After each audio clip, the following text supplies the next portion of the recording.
Welcome to the Cash Flow Guys podcast. Welcome to the Cash Flow Guys podcast. I hope you know who this is. This is Tyler Sheff, and I am the host of the Cash Flow Guys podcast, along with old Mikey Mike.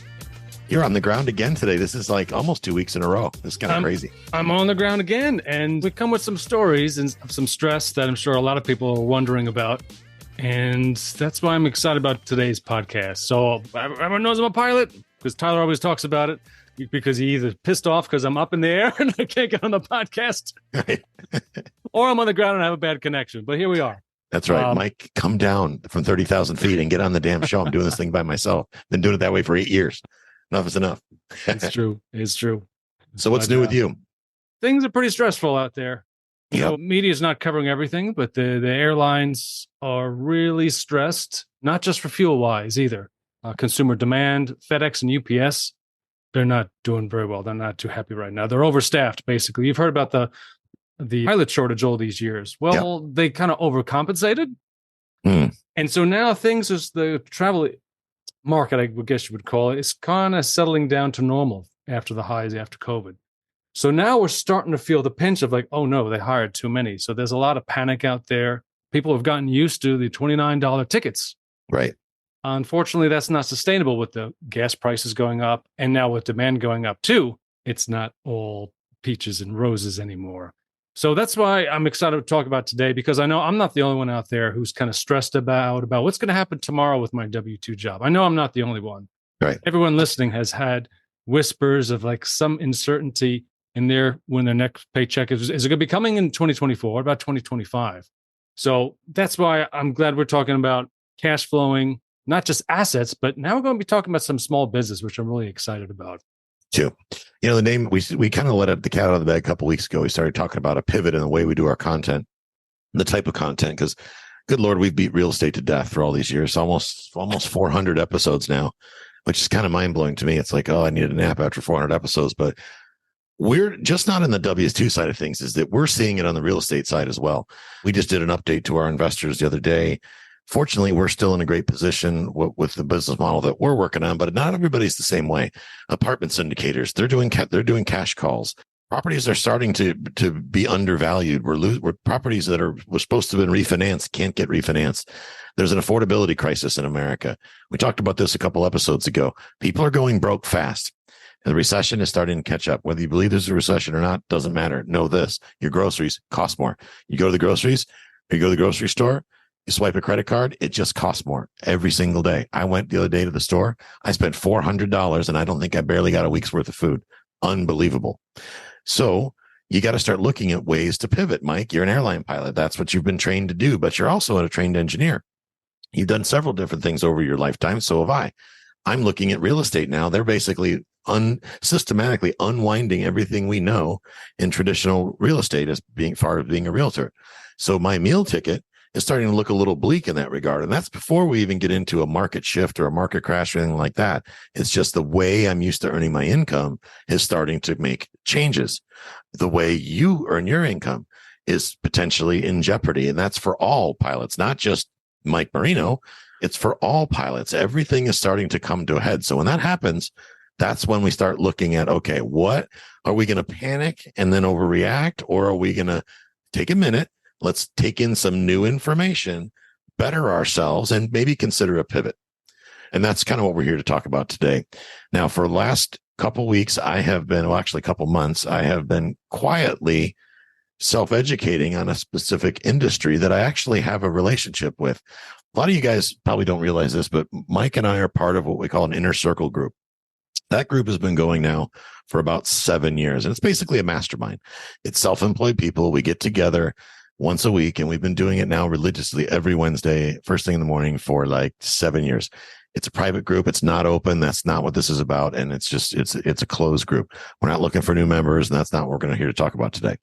But one of the people in that group actually owns an appliance company.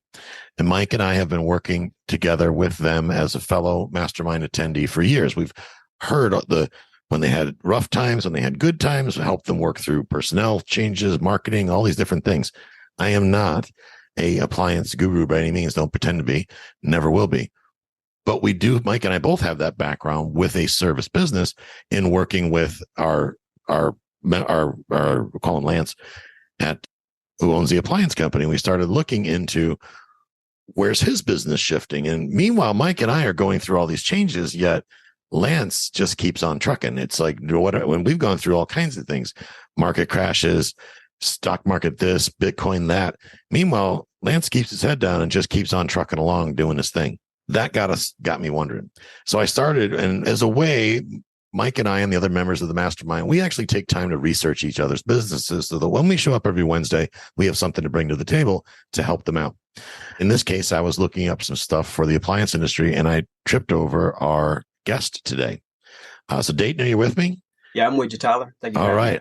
Man, I tell you, Mike said it. He's true. I'm starstruck. I've been watching you so much on YouTube. It's like, I can't believe you're here on my Zoom screen. It's pretty cool.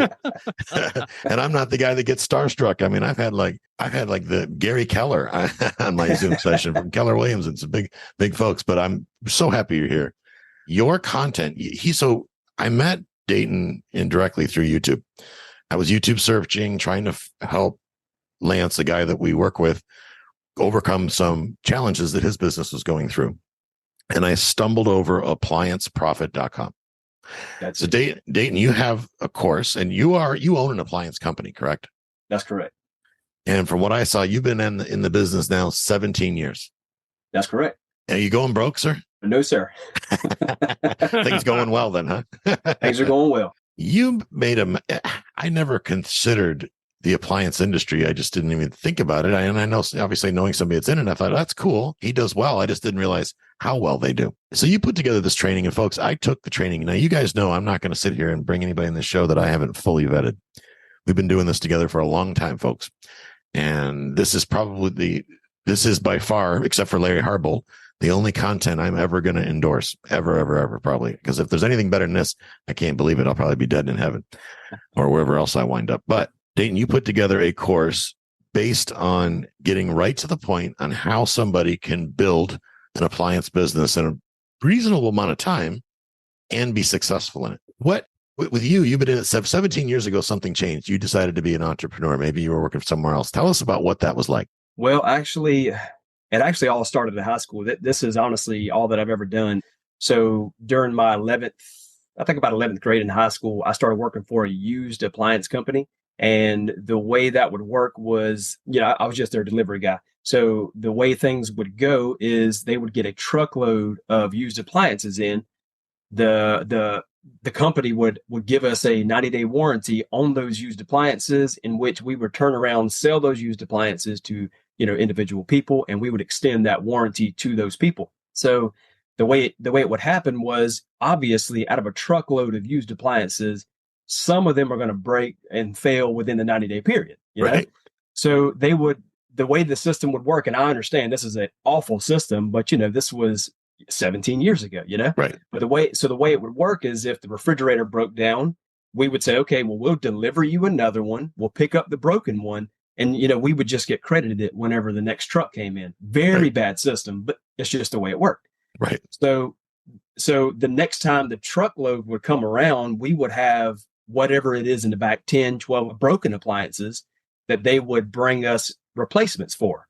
And then the cycle just kept on going and going and going and going. So there came a point I was like, why don't we just fix the ones that are breaking, instead of doing this whole going to pick it up and delivering another one? That's a lot of trouble, So they were like, okay, go for it, try it, so see if you can get it to work. So obviously we had about 10 or 12 in the warehouse. So I just started working on them and just got really good at it and built a real, interest in it. So then at that point, I done what a lot of people probably won't do. And I got my hands on as many service manuals as I could possibly get. And I literally read them as if they were books, Right. We're talking about service manuals for appliances. Wow. I mean, not many people's going to do that, but I just had this passion and just really wanted to be the best that I could be, at repairing appliances. And just a little off note, that was something that my stepfather, who raised me since I was 3, he put in my head, if you're going to do something, do it right. And if you're not going to do it right, just don't touch it at all. So that was the mentality that I had. Solid advice. Yeah. So I read these manuals as if they were doggone just books off the shelf, and got really good at it. And then, just kept on doing that. Within 2010, that company when they decided to close their doors. So from there, I said, okay, well, here is where I will take off on my own and start doing my own thing. And that's pretty much history from there. Now, wasn't all roses, but that's pretty much how I got started. That's awesome. So at some point you get started, you're learning how to fix appliances, pretty much, I guess, self-taught. But then at some point, the second technician came into the mix, or maybe the phone person. What did that transition look like for you? Well, to really start off, maybe we should go from 2010, because 2010, I did what a lot of people do, believe the lie that if you build it, they will come. I said, okay, now I've got a business name. I've got a little shop. I got my own little shop, and I know how to fix these appliances. So now that I have an appliance repair company, the world is just going to come at me, and I'm gonna be busy, and it's just gonna go crazy. Well, my wife at that time, working for Santee Cooper, she literally was putting the bills. She was paying all the bills while I was trying to get this dream that I had going. And there were times where she said, "Look, just get a real job. I appreciate what you're trying to do, but just get a real job." And I was like, there's no way, because the appliance market was really starting to shift. The Maytag man is not sitting around anymore. He's definitely not sitting around this day. Maytag man don't sit around anymore. So I was like, there's really something here. So then I did just like I did with the manuals, and I started looking at advertising. I watched video after video, and if there was a book I could get my hands on about advertising, I read that book. I digested all the content, and then I started actually putting together marketing materials, and that's whenever things started to transition. And for a long time, you can ask my wife, for a long time, I was answering the phone, running the call, and whenever I got home at night, I would do the billing, and the whole cycle would start over the next morning. Wow. I would answer the phone, run the calls, and get home at night, do the billing, and it started over and over again. And then, so my first employee was my wife. So finally, after she really got her faith back in me, that this was actually something that was going to work, she actually quit her job, after much prayer and much consideration and thought. She quit her job, and she became my first receptionist. So that took a lot off my plate.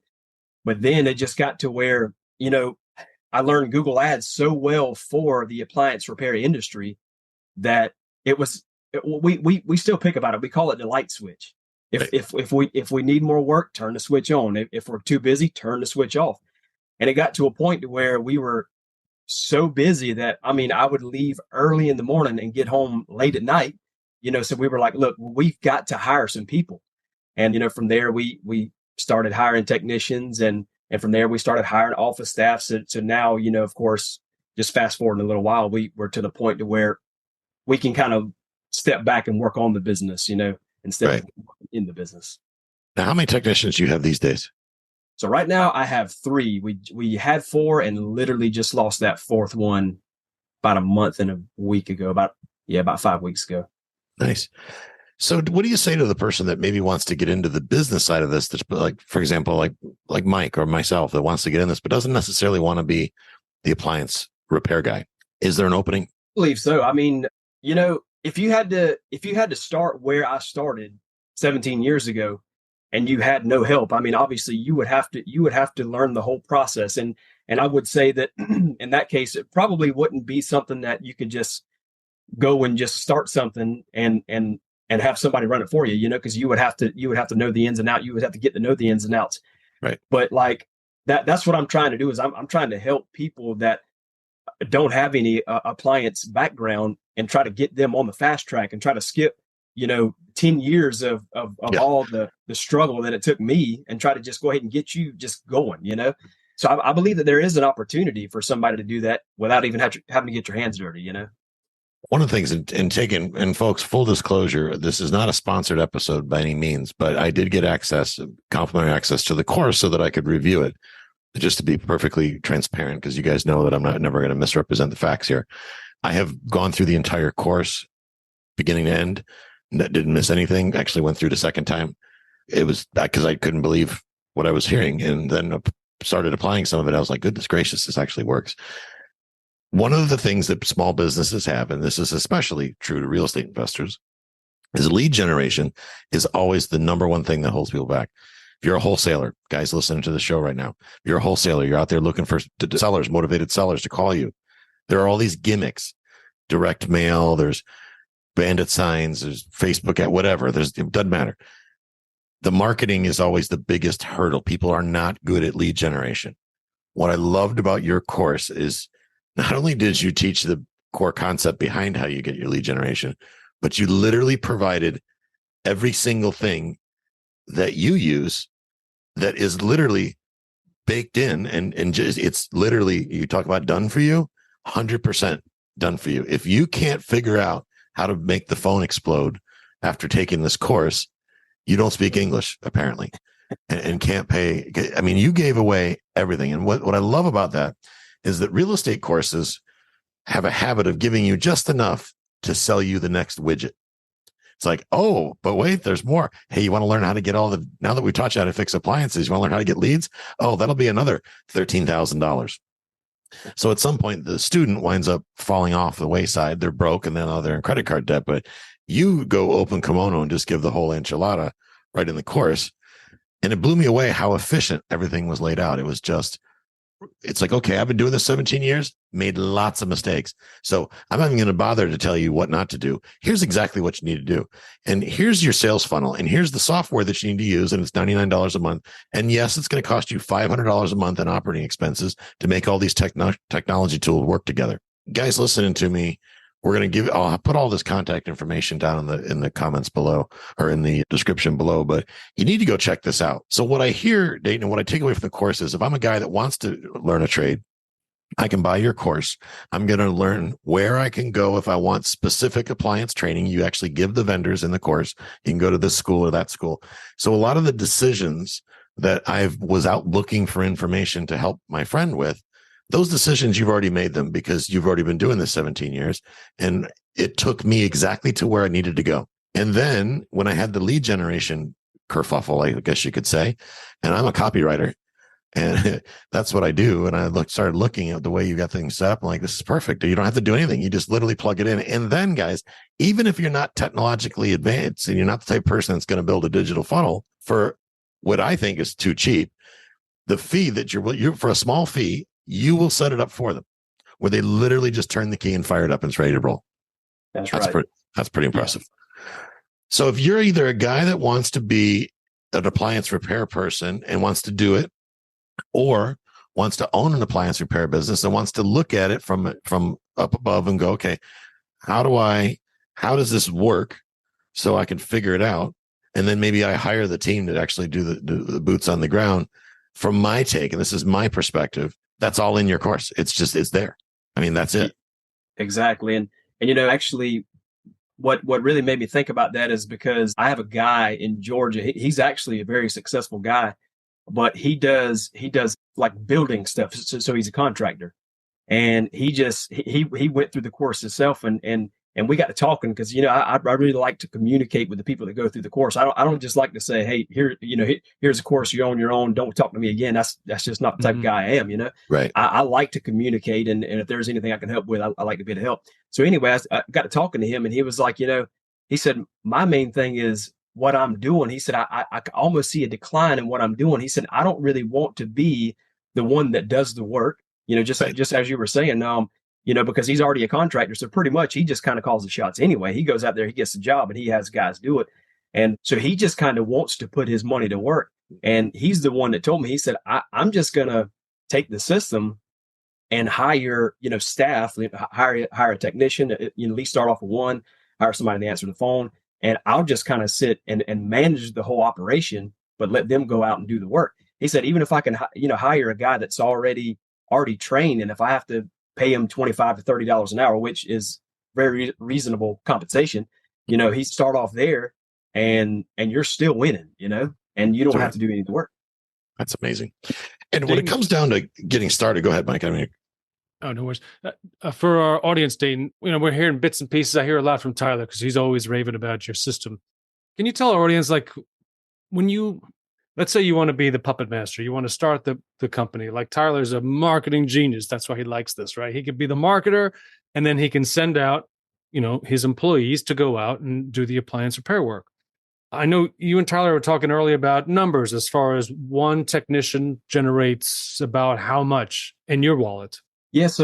So what I found out is that whenever you get a brand new technician on, to start with, the system that we put them through, which is all, in that course, everything that I put a brand new one of my technicians through is exactly what's in the course. So if you can take a guy, put him through that, he should come out the other side, pretty much ready to go. So in most cases, our guys are ready to go in about 60 to 90 days, So after that, we see that a baseline for that newest technician, not a seasoned technician, but the newest technician, a baseline for that one technician will bring us about $250,000 per year in revenue. And that's just for the newest guy.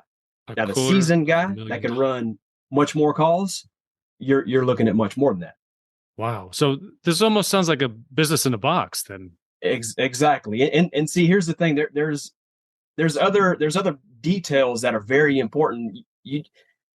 Just like price and structure. Price and structure is very, very important. You can't just go out there and do a service charge and expect to make that kind of money. Price and structure is big, and getting over that mentality of, well, somebody's not going to pay this much. That is not your job to say that.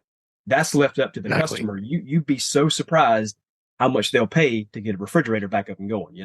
On the front end, when I was considering the course and reaching out to you and all that, that's one of the objections I had. It's like, who's going to pay whatever to get and number one, how am I ever supposed to learn what to charge? Years ago, eons ago, I worked as a handyman when I was in between gigs, long before I got into real estate. It was after I got out of the Army. And that was one of my big hurdles. Like, what do I charge? It's like, guy wants his bedroom painted. I don't know. I have a good friend of mine that's a general contractor, and he's like, well, I've been doing it 25 years. Well, I haven't. So, but you even break that down. So you don't even, as a technician or the business owner, when you take the training, the answer to the question, how do I know what to charge on a Model 6 Amana, is answered in the course. That's there. Here's the tool. It's already done for you. They've had 30 years of background information they've poured into the system to do it for you.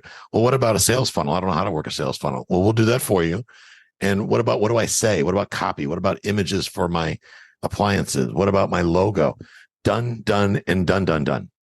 It's like, it makes me want to go back to some of my training and go, well, I could have condensed that way down and just done a much better job. I mean, it's crazy how it's like, wow. Let's talk about financial risk real quick. That's one of the things that's on your website.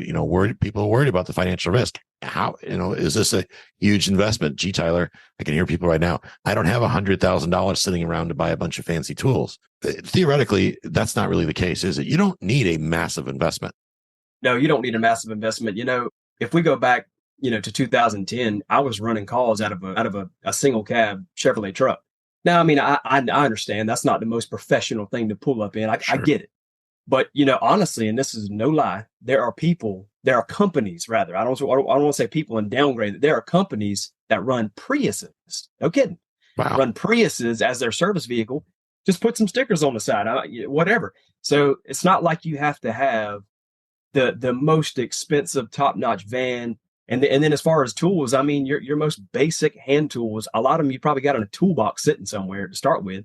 And the ones that you don't, I mean, we're not talking about Snap-on specialty tools. You know what I'm saying? Right. Yeah. When I was thinking about this, I'm like, okay, now I have a tool problem. I have a lot of tools. I'm just that guy. And I have tools in like 3 different locations in Florida. And I said to Jill, how much you got to spend on tools? She says, nothing.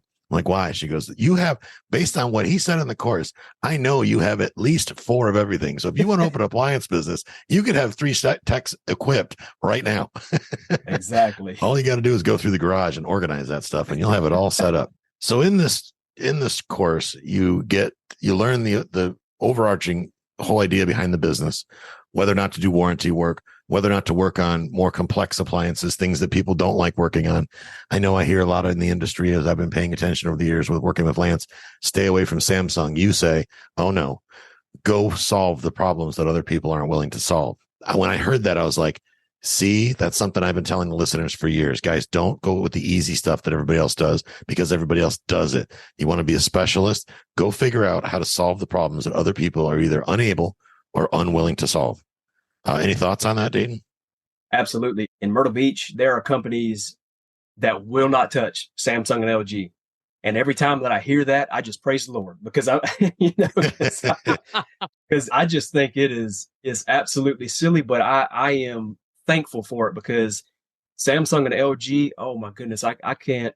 We just about stock every one of the most major parts in a Samsung and LG appliance. So for the most part, if we show up to repair a Samsung dryer, it's going to get fixed on the spot, and things that people will not touch, we'll touch them. And I'm telling you, there is so much profit in Samsung and LG, a lot of profit. So yes, I would say let the other guys pass it on to you. That's fine. Take it. Exactly. Now, in your course, you talked about, the potential, what the technicians could generate. And more importantly, I was looking at it from a perspective of how much could I help somebody earn? One of the things I've done in my life, I love to help other people do better.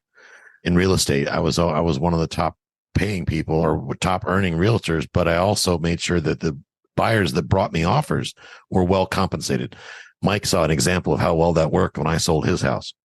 That buyer's agent made a nice chunk of change. And that's because my seller, which was Mike, paid a nice commission because Mike understands the value. Mike invested an additional 2 percentage points in hiring me to be his realtor over anybody else. But Mike, how much more did you get over appraisal? Was it $150,000? You'd love to bring this up. Yeah, about $140,000. Yeah, $140,000. But that's because you were able to, I was able to set it up so that the buyer's agent, I basically bribed him. I'm like, guys, this is the best paying listing in Tampa Bay. You can sell any other house and make less money, or you can just sell this one. And then I had people fighting over it. And that's why I got so much money. I can see the same thing here in the appliance business. Everybody else in the service industry and the air conditioning, let's look at HVAC for a second. HVAC people are paying their technicians $20 an hour. The guy that owns the company is billing 10 grand to install an air conditioning, and he's paying the install tech for a day's work, $20 an hour, whatever. You do you, boo. But when you can put a guy on commission, now you can take a guy who normally would be making $20 an hour, and that guy can maybe get into the 6-figure range, which is life-changing money for most people. I love what you said there in the course, and I'm not going to give away the whole thing, but you mentioned the numbers of what you're able to pay your technicians by putting them on commission. And man, when they're on commission, that changes the game. So not only do you change your own personal situation at home, but you're literally changing lives. I mean, that's legit. You are changing lives when you bring on a technician. I love that. Exactly. Hey, Dane, real quick, Tyler's been feeding me bits and pieces because we get on a phone call, he's all excited. One of the things I learned from him, and I don't know if it's just a Florida thing or if it's nationwide, an electrician needs an electrician's license. A plumber needs plumber's license. He was making it sound like appliance repair, there's no such license for that. And if that's the case, how does the training work? I know you talked about, have a technician kind of sitting on the computer and work with your program. Is there a way to scale? Like, for example, some places have train the trainer. Do you go out? Do you train somebody who would then train the other technicians that you hire? So pretty much, just to answer your question, as far as like licensing goes, yeah, you are right. I don't, as of right now, I don't know of any state that requires a certain license to be an appliance repair technician. The only thing is if you're going to do sealed systems, you do have to be EPA certified. That's understandable. That's you're dealing with refrigerant, which is extremely easy. Also, you don't even have to be universal. You just got to be a type 1 or whatever that one is. I can look at the details there for you. But honestly, the training that we put our technicians through is so in depth and so, I mean, just it's almost mind blowing.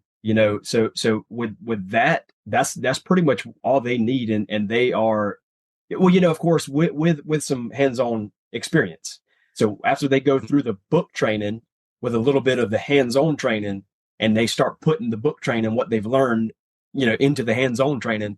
Like it just all starts to come together. It's pretty cool to see the process of somebody going from somebody used to be a forklift operator, which is one of my technicians used to be a forklift operator. And now he's just about one of our, best technicians. I mean, it's amazing to see that transformation in such a quick period of time. So I come to work for you as an appliance guy. I'm green. I don't have any experience, but you decide that I have the aptitude to be trainable. I'm the kind of guy that doesn't do drugs. I can show up on time and I don't swear like a sailor. Now you send me to the online training school that I'm not going to mention the name, but because you got to get the course to get that information, but you send them, then you buy them a license for that training. They start undergoing the license. Do they come to the office every day type of thing and then undertake that training for a certain period of time? And then they start riding with another one of your technicians. Is that generally how it works? That's exactly how it works. Yeah. So they take that training. So typically we like to let them ride around with a technician for about a week, just to see the ins and outs, just to make sure that, okay, this is exactly what I want to do. And if they're good with it, we're good with them. Then we'll have them go through that actual online training. And then right after that, they'll get right back in the van with the technician and just kind of be shadowed, in other words, by the other technician. That we let them do the hands-on part, but at least they do have a more experienced technician kind of overseeing them. And generally we're within 60 to 90 day cycle to get them functional to where they can be on their own. That's exactly right. Exactly right. Dayton, I think it's so important that we talk about the current market. Like today, this is November 2023, if anybody's listening. So if you have an idea of kind of where we are in the market cycle. Right now, we talked about inflation. Everything's going up. Tyler's just spent $400 in groceries, which I know him. He doesn't eat that much. Right. Have you seen kind of a rise in appliance repair demands? Because now people used to just throw the LG away. Let me buy another one at the Home Depot. Are you starting to see a shift where people actually want to repair what they have?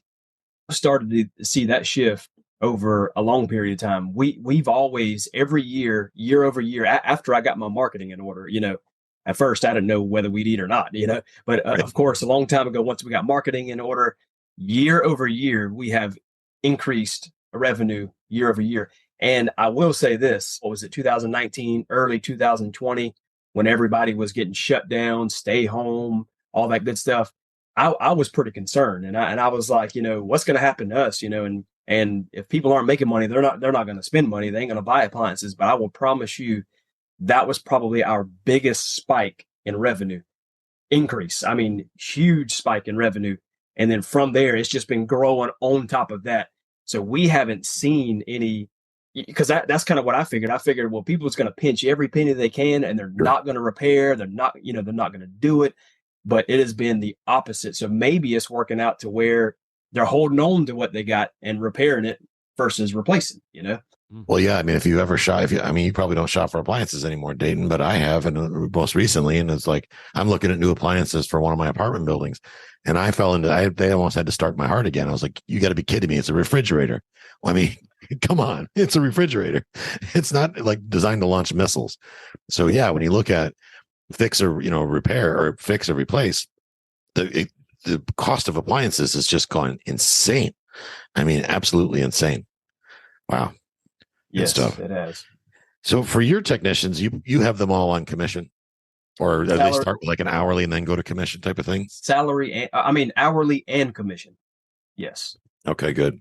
And you don't see any issue with, because I've always thought this is like a guy that's never had that kind of pay plan before. Do you get pushback in the hiring? Because the next thing I know, people at home are thinking, that's all cool, dude, but how do I hire people? That's the hard part. Where do I find those people? And when I do find them, how do I attract them? I've got the other employers offering all kinds of crazy stuff. And what do I have to offer? Any thoughts on that? Well, honestly, it seems like we're winning a lot of our guys from mills because they're tired of shift work. They don't want shift work anymore. They want to be home with their family. They're so they're tired of that, and starting them off at such a good, hourly rate. And then on top of that, you have your profit sharing bonus. That sounds like heaven to them. And we start them off with 2 weeks vacation. So we offer them a lot of incentives to want to be a technician. And then, honestly, if you just think about the day to day, you're not doing anything, extraneous. You're not doing anything. You're in, if it's cold outside, you're in a warm house. If it's hot outside, you're in a cool house. Right. There is a lot of benefits. So for us being able to hire people, there's really been no challenge. The only challenge is Of course, and I don't care what you own, I don't care what you do. There's always going to be one out of every 5 people that's actually going to want to show up to work. That's actually going to want to do the job. So you're going to have to sort through people that are actually made to work. I mean, some people just aren't made to work. Just it is the way it is. But we haven't had any really real hard pushbacks. I mean, because we pay enough right off the rip for somebody that knows nothing, only because I'm willing to pay so much money to somebody only because I know the potential. Whenever on the backside of that 60 or 90 days, I know what I'm getting back. So I'm willing to, I'm willing to pay much more than what normal people would pay. Well, when I'm looking at it from just the 30,000 foot view, they're only a liability for a month or two. After that, they start becoming an asset because they're out earning revenue for the company. Exactly. Am I on point with that? That's exactly right. Okay. Wow. So I think we're going to have you back for another episode because I have so many more questions and not enough time to ask them all.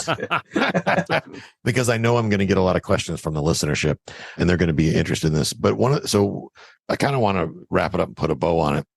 People first of all, they go to applianceprofit.com. I will have that link down in the show notes. Make sure you click the link, go over there, look at what he's got to offer, watch the videos. With the course, you're going to get the complete appliance repair business course. You're going to get the pre-built lead generation funnel. You're going to know which software to use.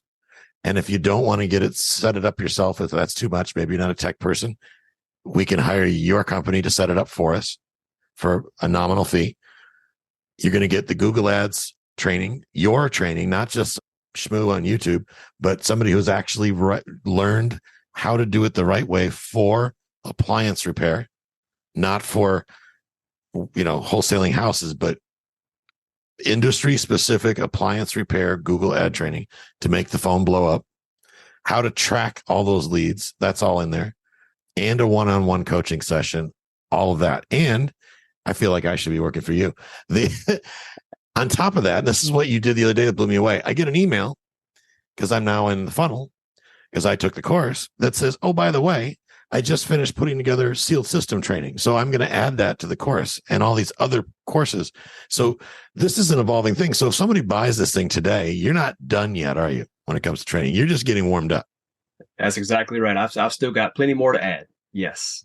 I love it. And anyone that is already in the course or buys the course from here on, they'll always have access to all new training. See, Mike's thinking there right now. Mike hasn't taken the full course yet, but Mike's gonna. I bet you by next week on the podcast, we'll see what Mike has to say. He'll be like, "Oh, I don't think I want to fly planes anymore. I'll just buy a plane instead." Yeah. What I really like about this is, you can go on YouTube, you can find a bunch of people who say, "Oh, I made millions in this, I made hundreds in this," and it reminds me. So I'm an airline pilot, right? When I was young, was junior airline pilot, trying to figure out how to make the perfect landing, the perfect descent. I'd always ask the captain, "How did you do that? Can you tell me how you did that?" And most people, I'd say 95% would say, "I don't know, I just do it." And that's what I find a lot on YouTube and other venues where they just want to get the clicks. They don't actually want to show you how they do it. Right. But then you've got that 5% of pilots that, oh, yeah, well, at 50 feet, I shift my vision there. 30 feet, I do this. 10 feet, I do this. And it sounds like, Dayton, that you're one of those. It sounds like you enjoy teaching. And not only that, you're not afraid of competition. Obviously, you've seen that there is no competition in this realm. Right.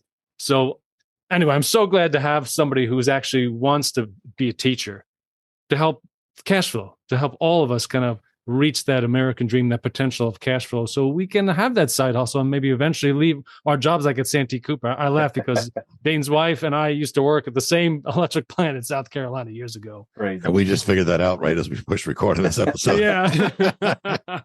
It's like Santee Cooper. Wait. Yeah. Yeah. So anyway, hearing from Tyler, I haven't taken the class yet. Hearing from Tyler, you sound like that 5% that really goes out and shows the step by step by step. So really glad to have you on here. I love businesses in the boxes. It just makes me curious. Now I got to figure out how to spend the next month while going through the video. Well, it actually didn't even sound like it took that long, did it? No, it's a couple of days. You'll knock it out. A few days. You'll be ready. You'll be ready to roll. That's fantastic. Dayton, thank you so much for coming on the show. I got to tell you, My listeners are probably like, I can't believe, they're probably already like, when they hear this, they'll be like, what the heck? I hope those of you listening, I hope you guys really look at this as a serious option. You take a minute, get into the funnel. He's got a free little demo course you can take in there. Go out there and do it. Take a look at it. A lot of weird stuff's happening in the world right now. The economy is a mess. Yeah. And maybe you're at a point in your life where it's time to add an additional stream of income. And as we talked about, you don't have to be the guy that twists the wrenches, or you can be. That's really a decision you can make. But if nothing else, you could build a business like this and change the lives of other people. I mean, what if you could pull somebody else out of poverty and put them in a position where they can feed their families? That's a feel good, number one. And, it helps you along the same way.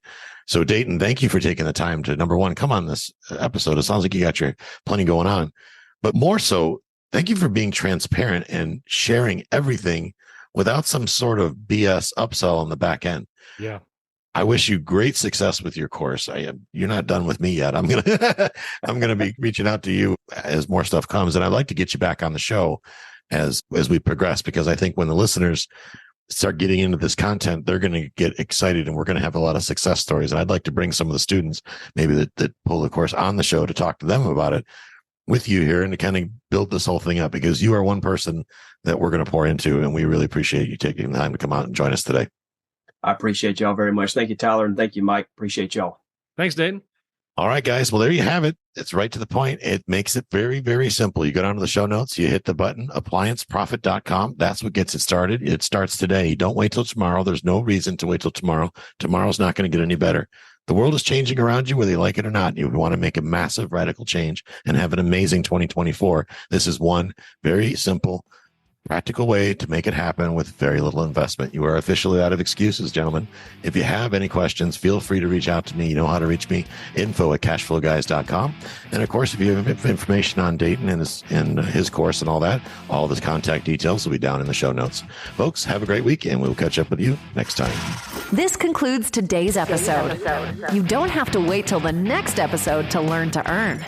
Head over to cashflowguys.com and contact Tyler and his team for more powerful tips and ideas so you can start generating multiple streams of income and escape the rat race.